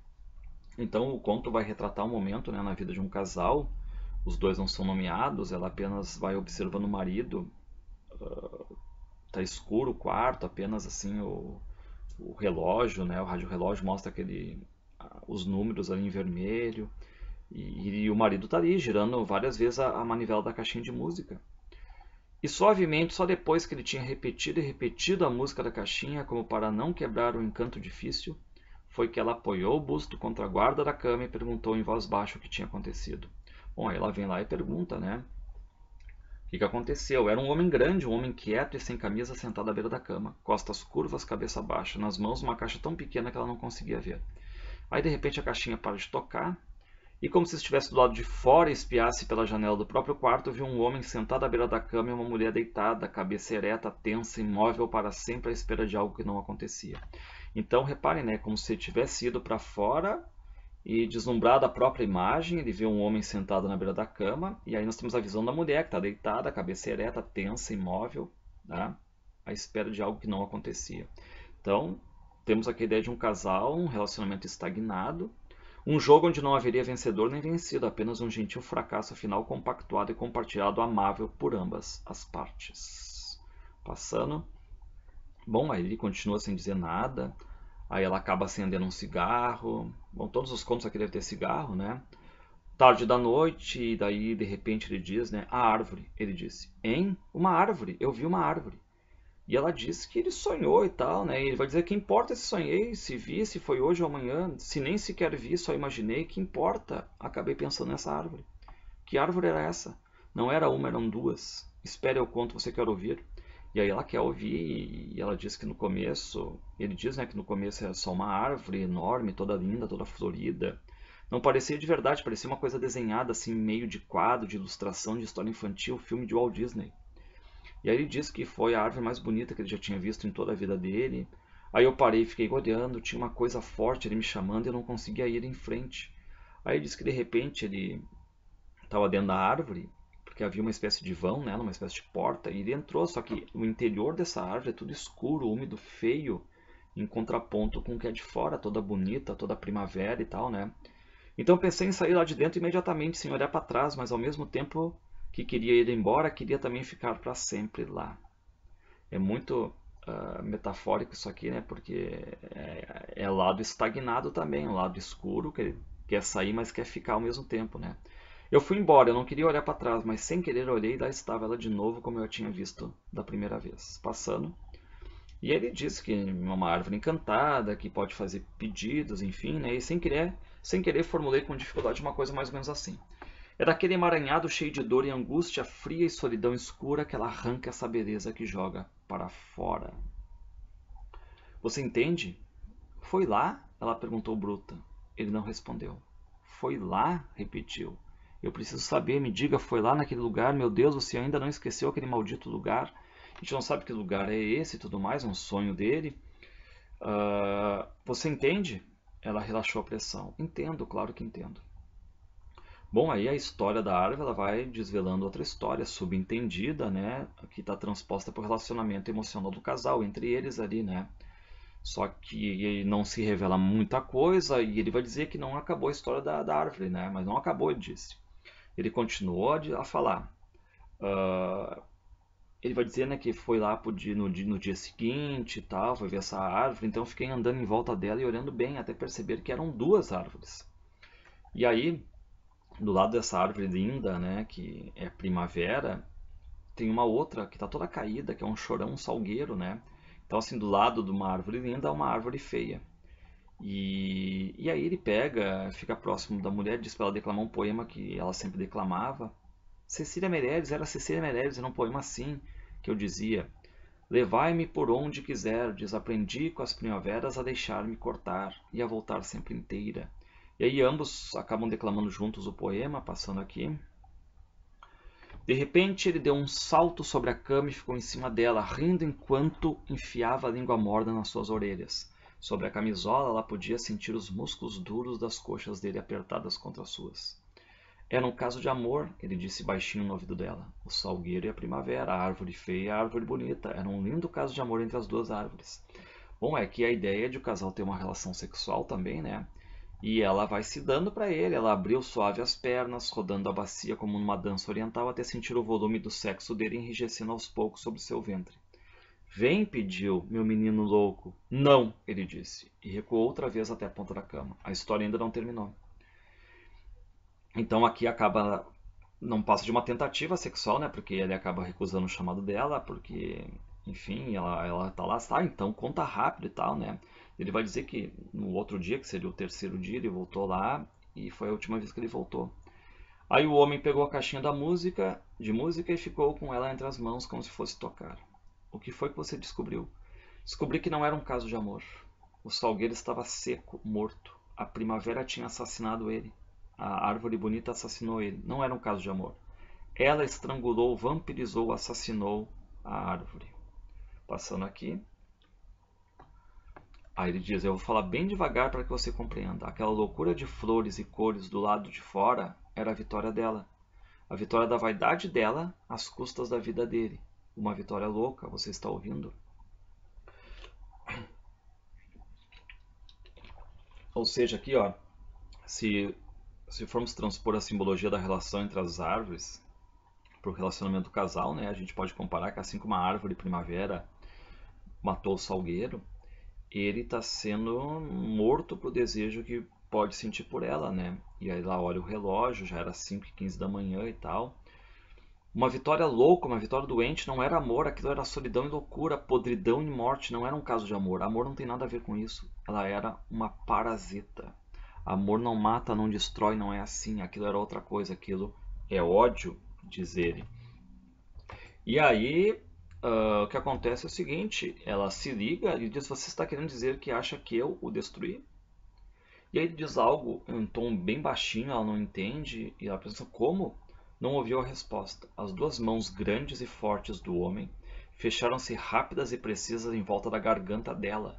A mulher estendeu a perna como se chutasse algo no ar, derrubando a caixinha no chão. O dia estava quase claro quando uma nota de corda arrebentada ficou ressoando aguda no ar. Entre o som e a luz, ela ainda conseguiu ver o sorriso iluminado do homem, e se pudesse falar, diria então que era exatamente como se estivesse com a cabeça inteira dentro da água e alguém começasse a tocar realejo na beira do rio. Então, um final surpreendente aqui, né? Porque o homem acaba enforcando a mulher, o fim é a morte. Esse conto aqui. Passando. Conto o dia em que Júpiter encontrou Saturno. Temos o subtítulo Nova História Colorida. Nova História Colorida por quê? Porque já temos um conto na primeira parte, que se chama O Dia em que Urano Entrou em Escorpião, com o subtítulo de Velha História Colorida. Então é uma ideia de retomada aqui, né? Para o Valdir Zetsky e Maria Rosa Fonseca, tem uma epígrafe do Caetano Veloso, do Gente, espelho de estrelas, reflexo do esplendor. E claro que este conto aqui tem correspondência direta com o conto O Dia em que Urano Entrou em Escorpião, a velha história colorida, né? Da parte primeiro, o mofo. E o que fica evidenciado não é só pelos subtítulos, né? Mas também pela alusão que nós vamos ter aqui à astrologia. E ambos os contos se passam num sábado à noite e parece até um continuar o outro, né? Começa assim. Foi a primeira pessoa que viu quando entrou. Tão bonito que ela baixou os olhos sem querer, querendo que ele também a tivesse visto. Então, assim, são duas pessoas que parecem já se acham no meio da festa. E aí ela pega um copo de vodka, a galera toda dançando rock, ali é uma festa, né? Parece numa casa, num apartamento, porque tem quartos ali e tá rolando carreira, baseado, drogas. E aí um homem chega perto dela, consegue, né, uma cadeira perto da janela, e ria sozinha quase o tempo todo, uma moça magra querendo controlar a própria loucura discretamente infeliz. Bom, aí ele tenta tomar coragem, olhar, né, tal, olhar, se olhando, aí um moço queimado de sol e calças brancas com a barra descosturada. Não que estivesse triste, só não sentia mais nada. A gente fica sabendo também que o conto aqui se passa em São Paulo, né, que é cidade Sampa, ruas e tal, com uma lua quase cheia e Júpiter e Saturno muito próximos. Aqui a referência a Júpiter e Saturno a eles, né, os dois personagens aqui. Passando. Bom, aí toca Getting Better dos Beatles, John Lennon, e a atração que os dois, né, vão se exercendo de forma mútua vem à tona, porque eles ouvem o verso dessa canção dos Beatles aí, e na memória da mulher fica soando 5 tiros, né, que são a referência ao assassinato do John Lennon, que aconteceu lá em 1980. Na cabeça dela soaram 5 tiros. Os olhos subitamente endurecidos da moça voltaram-se para dentro, esbarrando nos olhos subitamente endurecidos do moço. As memórias que cada um guardava, e eram tantas, transpareceram tão nitidamente nos olhos que ela imediatamente estendeu quando ele a tocou no ombro. Bom, aí nós temos o encontro de dois personagens em uma festa, né? E aí começa o diálogo. Então o conto descamba agora para um diálogo entre eles. Você gosta de estrelas? Gosto. Você também? Também. Você está olhando a lua? Quase cheia, em Virgem. Amanhã faz conjunção com Júpiter, com Saturno também. Isso é bom? Eu não sei, deve ser. É sim, bom encontrar você, também acho. Silêncio. Bom, aqui nós temos a questão da dificuldade de saber quem está dizendo cada frase, cada pergunta, cada resposta. Mas a conversação dos dois aqui está num clima de quase completa identidade, ou até de complementariedade, porque falam sobre alguns assuntos, astrologia, a conjunção, né, da Lua com Júpiter, Saturno, falam outras coisas depois, poesia, drogas, futuro, e tudo é uma coisa meio assim de completa identidade. Aí continua, você gosta de Júpiter? Gosto, na verdade desejaria viver em Júpiter, onde as almas são puras e a trans é outra. Que é isso? Um poema de um menino que vai morrer. Como é que você sabe? Em fevereiro ele vai se matar em fevereiro. Em silêncio. Bom, aqui é citado um poema do Henrique do Vale, né? E na verdade o Henrique do Vale ele faleceu realmente. Depois a gente vai falar um pouquinho dele aqui. Mas cuidar esses silêncios que tem a todo momento aqui, né? Que está entremeado no conto todo. Passando. Você tem um cigarro? Estou tentando parar de fumar. Eu também, mas queria ter uma coisa nas mãos agora. Você tem uma coisa nas mãos agora. Eu? Eu. Silêncio. Então, novamente, a questão do cigarro, né? Mas os personagens deste conto aqui, se a gente for ver, são apenas dois, ele e ela. O texto é narrado em terceira pessoa. Grande parte dele vai ser marcado agora pelo discurso direto, esses diálogos entre eles, né? E diz assim, como é que você sabe o quê? Que o menino vai se matar? Sei muitas coisas, algumas nem aconteceram ainda. Então parece que prevê o futuro, né? Porque ela faz uma referência ao Henrique do Vale. E o Henrique do Vale realmente morreu em 81. Morreu aos 22 anos. Ele era um poeta do Rio de Janeiro, mas que morou um tempo aqui em Porto Alegre.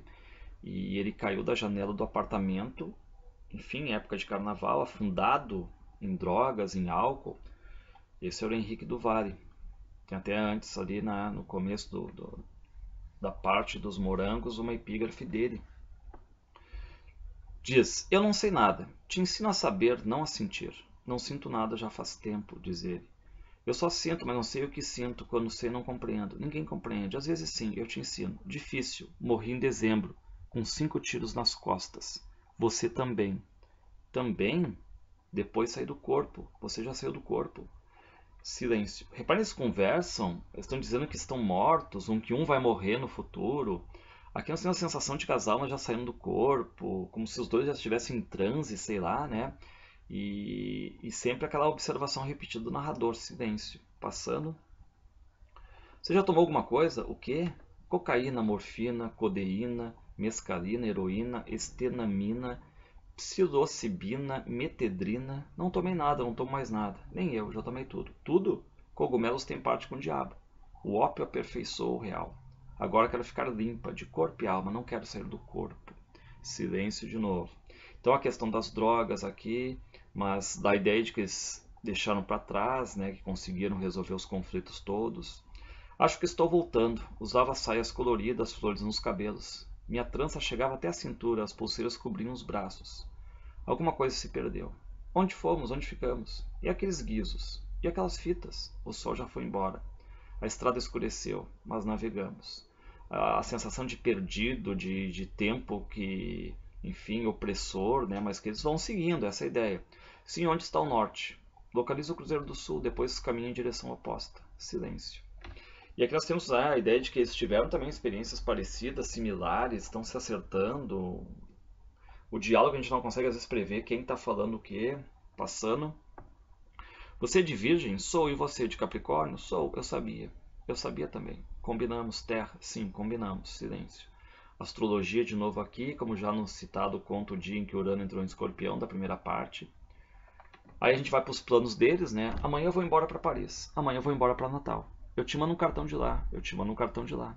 No meu cartão vai ter uma pedra suspensa sobre o mar. No meu cartão não vai ter pedra, só mar. E uma palmeira debruçada. Silêncio. Bom, aqui ficamos sabendo que ambos têm uma viagem marcada, né? E progressivamente, se a gente for ver o diálogo dos dois, está se voltando para o futuro. Ambos começam a falar das viagens que vão fazer, enfim, das drogas que vão experimentar, de quando vão se lembrar um do outro. Vai dizer, vou tomar chá de ayahuasca e ver você egípcia, parada ao meu lado, olhando meu perfil, olhando de perfil. Vou tomar chá de datura e ver você tuaregue, perdido no deserto ofuscado pelo sol. Vamos nos ver no teu chá, no meu chá. Silêncio. E aqui o diálogo que está sendo estabelecido tem muitas lacunas, ele é fragmentado, é meio ilógico até, né? E precisa um esforço aqui para tentar aprender essa mensagem deles aqui. Passando. Quando a noite chegar e a neve cobrir as ruas, ficarei o dia inteiro na cama pensando em dormir com você.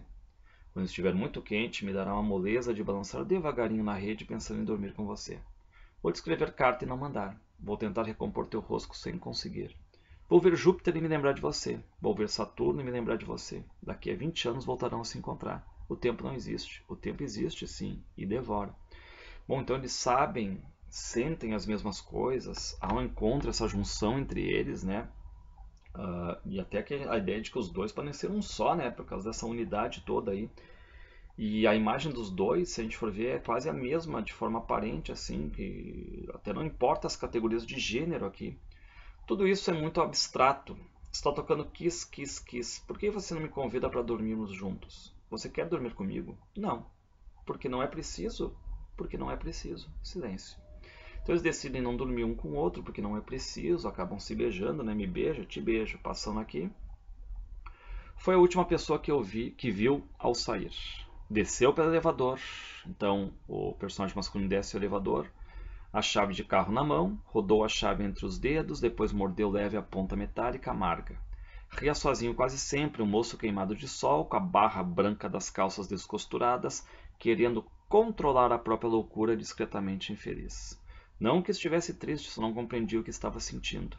Apoiou-se no poste da esquina, o vento esvoaçando os cabelos, e para evitá-lo, ele então levantou a cabeça e viu o céu. Um céu tão claro que não era o céu normal de Sampa, com uma lua quase cheia e Júpiter e Saturno muito próximos. Então aqui ele, sem estar triste, mas também sem compreender o que ele está sentindo, ele para na calçada e fica olhando o céu. Só que nesse momento a moça com quem ele estava conversando grita da janela do apartamento que ele não consegue ouvir, né? Ela grita e ele não consegue ouvir. Quem sabe por que não evidenciava nenhum risco, a moça debruçou-se na janela, lá em cima, e gritou alguma coisa que ele não chegou a ouvir. De repente, um carro freou atrás dele, o rádio gritando se Deus quiser um dia acabo voando, e na cabeça dele soaram 5 tiros. De onde estava, não conseguiria ver os olhos da moça. De onde estava, a moça não conseguiria ver os olhos dele, mas as memórias de cada um eram tantas que ela imediatamente estendeu e aceitou, desaparecendo da janela no exato momento em que ele atravessou a avenida sem olhar para trás.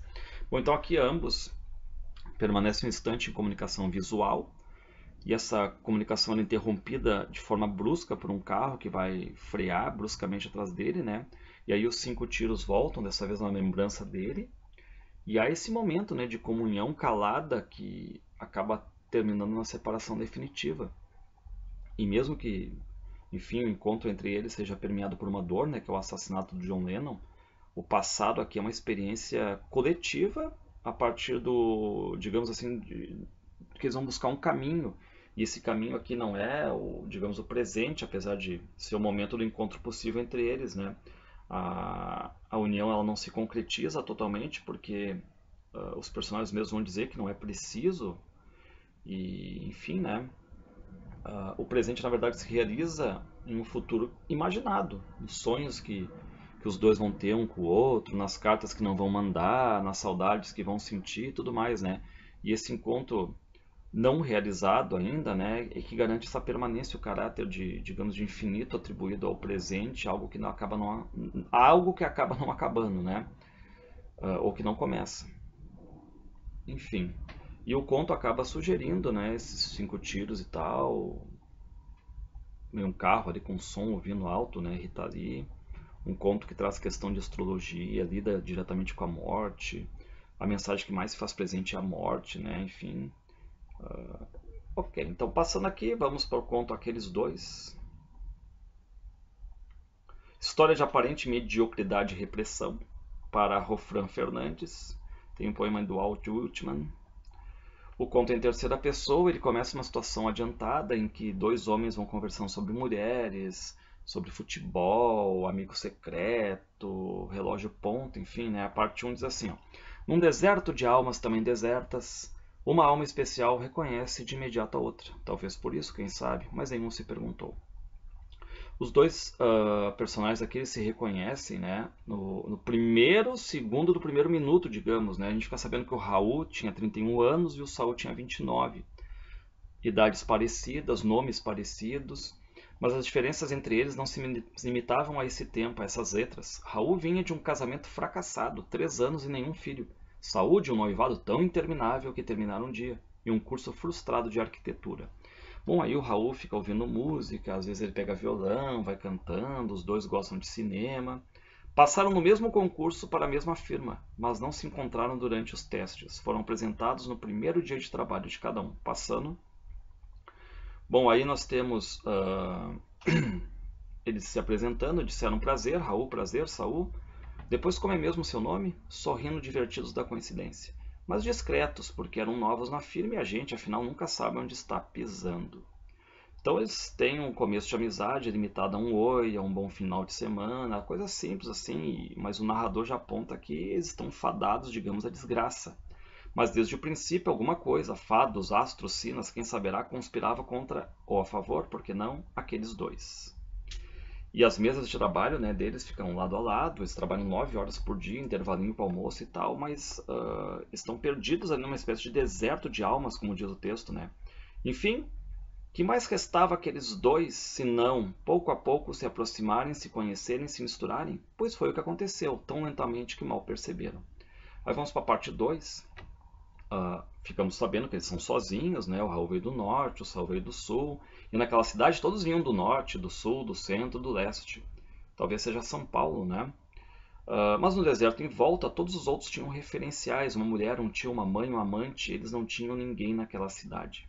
Eram 2 moços bonitos também, todos achavam. As mulheres da repartição, casadas, solteiras, ficavam nervosas quando eles surgiam tão altos e altivos. O Raul aqui é moreno, né? O Saul é cabelo claro, mais loiro. Eram bonitos juntos, diziam as moças, um doce de olhar, como se houvesse entre aqueles dois uma estranha e secreta harmonia.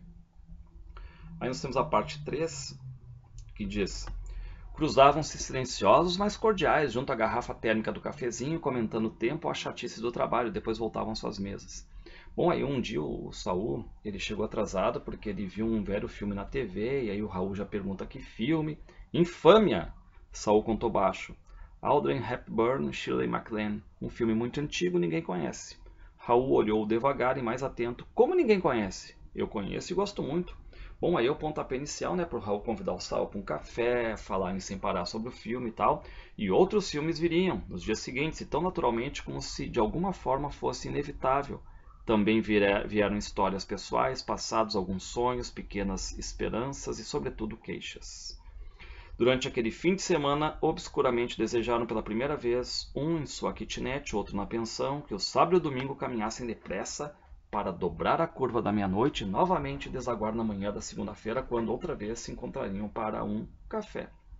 Bom, assim eles vão conversando mais, vão ficando mais próximos, um vai sentindo a falta do outro, né? Na verdade, querem que o sábado e o domingo passem rápido, e o pior é que as moças em volta ali, elas querem fazer barzinho, happy hour, depois expediente, festinha na casa de uma, de outra e tal.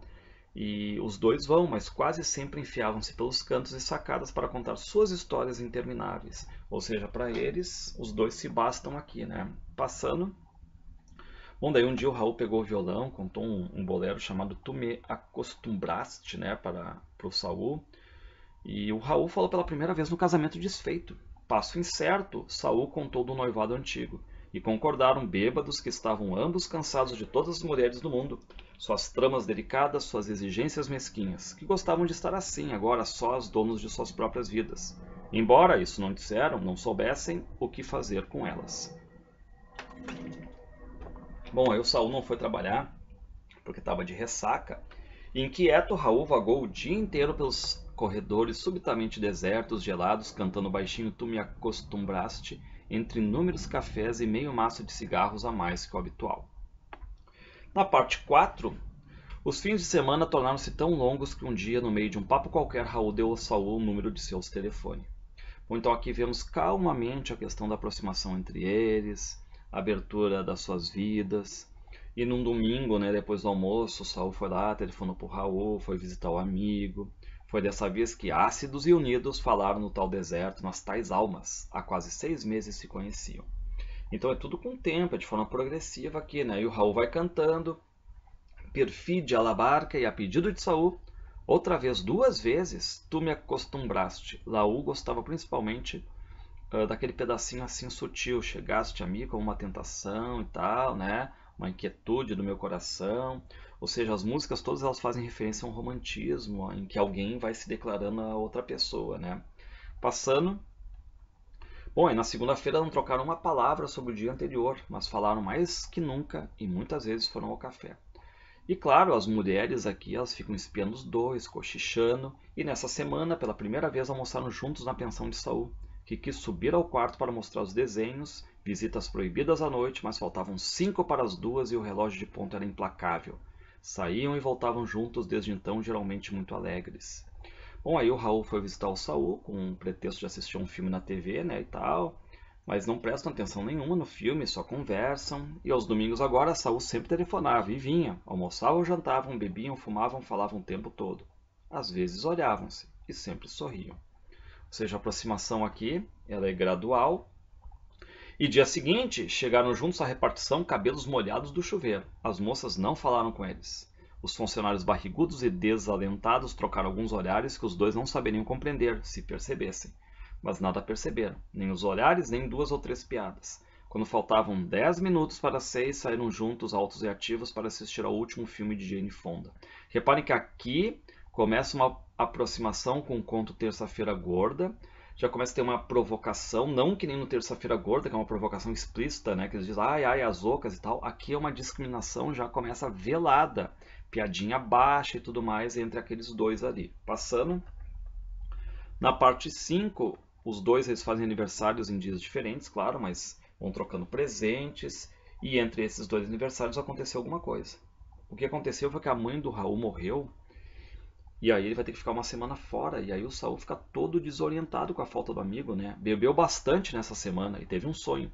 Caminhava entre as pessoas da repartição, todas de preto, acusadoras, à exceção de Raul, todo de branco, abrindo os braços para ele, abraçados fortemente tão próximos que um podia sentir o cheiro do outro.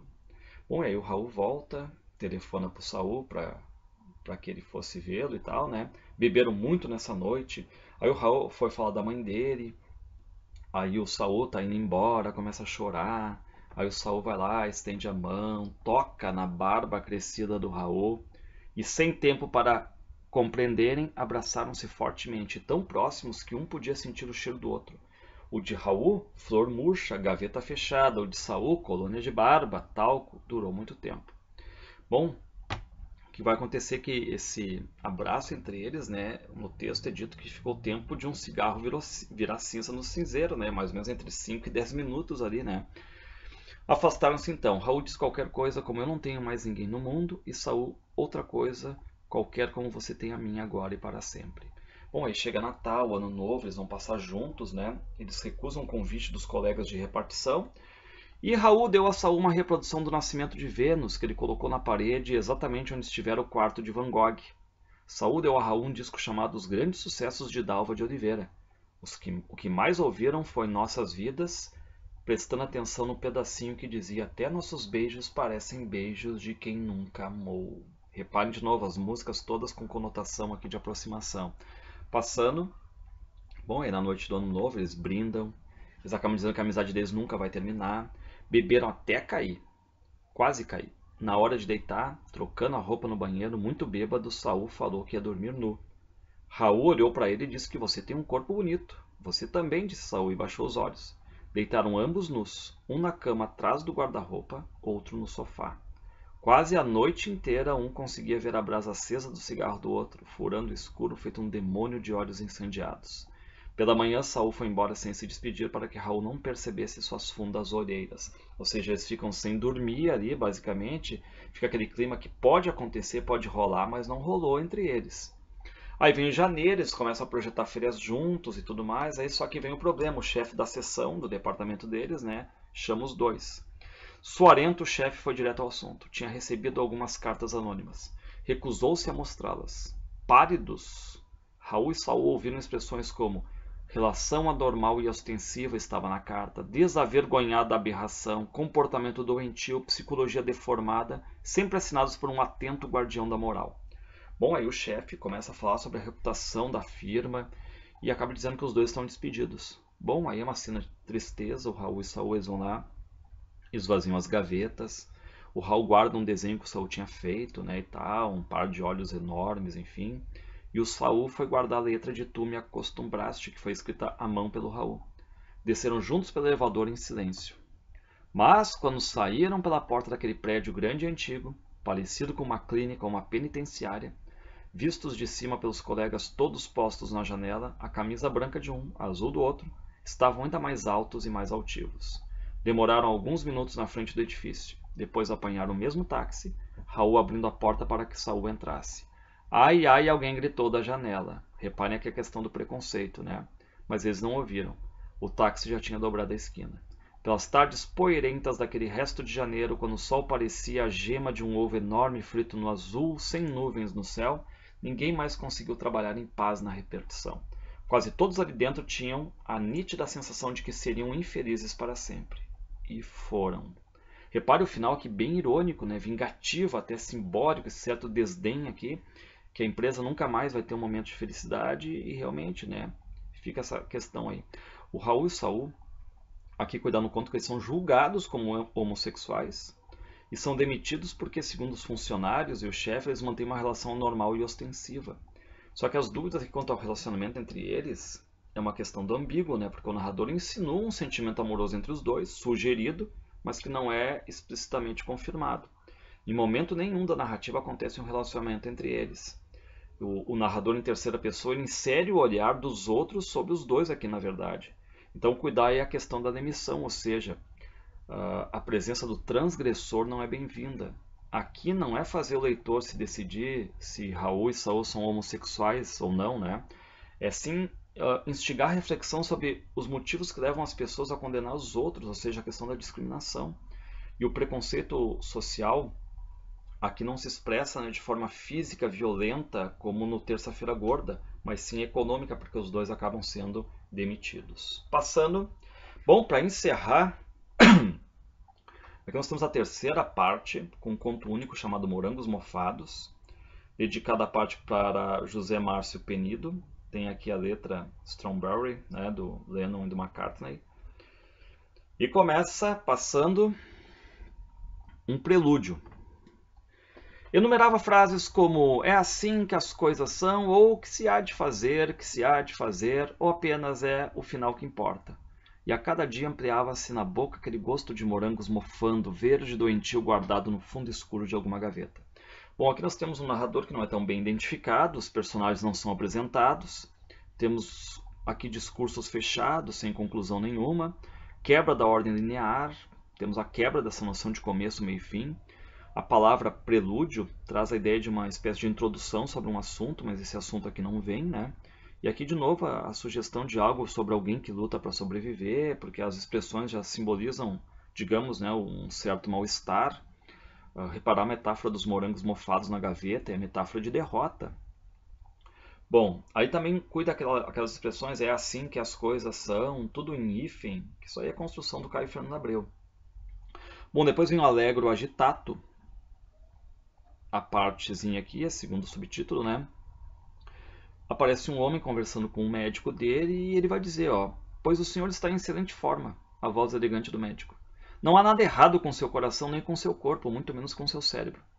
Acendeu outro cigarro, desses que você fuma o dobro para evitar a metade do veneno, mas não é no cérebro que acha que tem o câncer, doutor. É na alma, e isso não aparece em check-up algum. Bom, o personagem tem a noção, né, de que o câncer não é no cérebro, é na alma. E novamente aquele lado intimista dos personagens. Aí o doutor diz para ele diminuir o cigarro, procurar ar puro, fazer exercício, Cooper, caminhada, corrida, enfim, né? Na parede a natureza morta com secas uvas brancas, peras pálidas, macilentas, maçãs verdes. Nenhuma melancia escancarada, nenhuma pitanga madura, nenhuma manga molhada, nenhum morango sangrento. Ou seja, a parede, até a parede respira a morte aqui, passando. O morango mofado. E este gosto, senhor, sempre presente em minha boca, diz o paciente. Aí o doutor responde. Um tranquilizante levinho, levinho, aí, umas 5 miligramas, que o senhor tome 3 por dia, ao acordar, após o almoço, ao deitar-se, olhos vidrados, mente quieta, coração tranquilo, sístole, pausa, diástole, pausa, sístole, pausa, diástole, sem vãs taquicardias, freio químico nas emoções. Cuidar aqui, né? Freio químico aonde nas emoções, por isso ele recomenda tranquilizantes. Proibido sentimentos, passear sentimentos desesperados de cabeça para baixo, proibido emoções cálidas, angústias fúteis. E novamente ele reitera aqui o freio, né, nas emoções. Aí o paciente pega a receita, paga e sai. Bom, então aqui no Allegro Agitato, a voz que fala é de um médico, o narrador descreve, né, as ações do médico, ele está com um paciente. Vemos que esse paciente tem uma doença na alma, que podemos depreender que é a melancolia, né, a perda, a falência desses sonhos na sociedade repressiva. E a reiteração do gosto do morango mofado na boca equivale a essa importância do sujeito frente à vida, né? Por isso que os remédios, os tranquilizantes, para frear essas emoções, essas angústias aí, os sentimentos desse paciente. Bom, depois vem o adágio sostenuto, que diz assim: tinha tomado 3 comprimidos, um pela manhã, outro pelo almoço, outro antes de dormir, só que juntos, e o gosto persistia na boca. Que gosto? O gosto de morango mofado. Ele segue a recomendação médica, mas o gosto persiste, né? Precisava inventar um dia inteiro ou 2, porque amanhã é domingo e segunda-feira ninguém sabe o que. Aqui tem uma citação, né? Uma paródia do poema Não Se Mate, do Carlos Drummond de Andrade, bem apropriado até, né? E aí a gente fica sabendo que esse paciente foi abandonado pela tal de Alice, que é uma ex-companheira. Anote, aprenda, mas agora é tropo tarde. Tudo já passou e minha vida não passa de um ontem não resolvido. Bom, isso. Idiota, inútil. De novo aqui a vida, enfim, não passa de um ontem não resolvido. Passando. Vomitou mais, nojo, saudade. Sou um publicitário bem sucedido, macio, rodando nas nuvens. O Carvalho me disse que rodando nas nuvens é do caralho, que achado, cara, você é um poeta. Enquanto olho para ele e não digo nada como eu mesmo já rodei nas nuvens um dia. Agora tô aqui, atolado nesta bosta colorida, fodida e bem paga. Reparem que Ele é tomado por náusea, vai vomitar no banheiro, acaba lembrando as experiências, as alucinações do passado, as relações sexuais com a Alice, a vida atual, que é boa financeiramente e tal, vem ele até como um gênio, mas ele acha que é uma bosta de vida, né? Fudida, mas bem paga. Aí ele vomita mais uma vez, ele começa a ver os pedaços de morango esverdeados pelo mofo no meio do vômito dele, né? Então é isso aí, né? O adágio sostenuto, ele apresenta essa postura do personagem com o começo do tratamento, mas de certa forma assim o paciente não sente motivação para fazer nada. O passado parece ser bom, mas o presente é melancólico. Bom, daí a gente vai para o andante ostinato. Reparar que aqui o conto, né, ele se divide em trechos com nomes de andamentos ou composições musicais. Vai dizer, nem ontem nem amanhã, só existe agora, repetia Jack Nicholson antes de ser morto a pauladas enquanto ele espiava Davi jogando no fundo do poço tão profundo. Alice corria entre os ciprestes do cemitério sem túmulos enquanto ele gritava, Alice, Alice, minha filha, quando é que você vai se convencer de que não está mais do outro lado do espelho? Mas acordou com um plim-plim eletrônico antes sequer de abrir a boca. Bom, aqui a gente tem uma cena, né, de um filme que ele está vendo, possivelmente na Globo, pelo plim-plim, né? Alice, já falei que é loucura, para de bater essas malditas carreiras, teu nariz vai acabar furando.